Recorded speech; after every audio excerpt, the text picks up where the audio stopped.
Court case determining what role government should play when promoting diversity in higher education. The U.S. Supreme Court will hear the case of this 22-year-old. Her name is Abigail Fisher, and this happens tomorrow. So here's the backstory.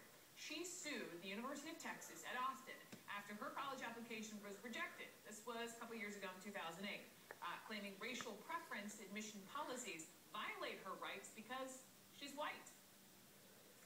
I was taught from the time I was a little girl that any kind of discrimination was wrong. And for an institution of higher learning to act this way makes no sense to me. What kind of example does this set for others?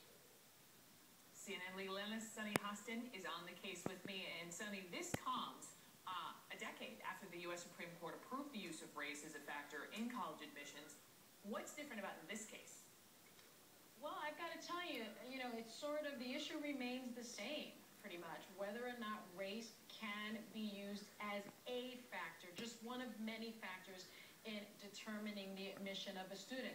Whether or not it's really a compelling state interest to have a diverse student body. Are there educational benefits to having diversity? So that issue remains the same. What really is different here, Brooke, is that the players have changed because the Supreme Court has changed. In 2003, when this was dealt with, it was University of Michigan Law School, but it was Sandra Day O'Connor that wrote the opinion.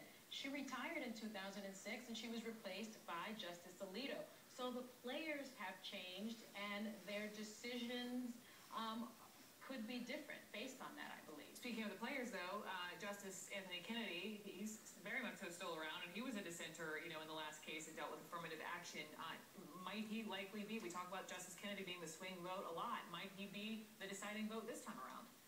I think there's no question, Brooke, that he is the pivotal vote here. You're right, he was the dissenter in 2003, but it's really difficult to anticipate what his decision will be, because in his dissent, he said, you know what, race can be a factor. It just cannot be the predominant factor. But in his entire career, he has never voted in favor of race-based decisions. So I'm never really inclined, as you know, to guess what the Supreme Court is going to do. Right. Because I never think that's a smart thing to do. We don't do that here at CNN. Yeah. We don't do that, but in this case, there's no question that his is the pivotal vote. Okay. This young woman, Abigail Fisher, she's suing as an individual. It's not part of a class action claim. Does that help her? I don't think it helps her or hurts her. I mean, she has brought the issue to the forefront. She certainly will have a place in history when it comes to this really important Supreme Court decision. But I don't know that it really matters that it wasn't a class action lawsuit. This decision is in front of the Supreme Court, and they're going to be hearing argument on it tomorrow. Tomorrow. Yeah. Sunny Hostin on the case. Sunny, thank you. Thanks. From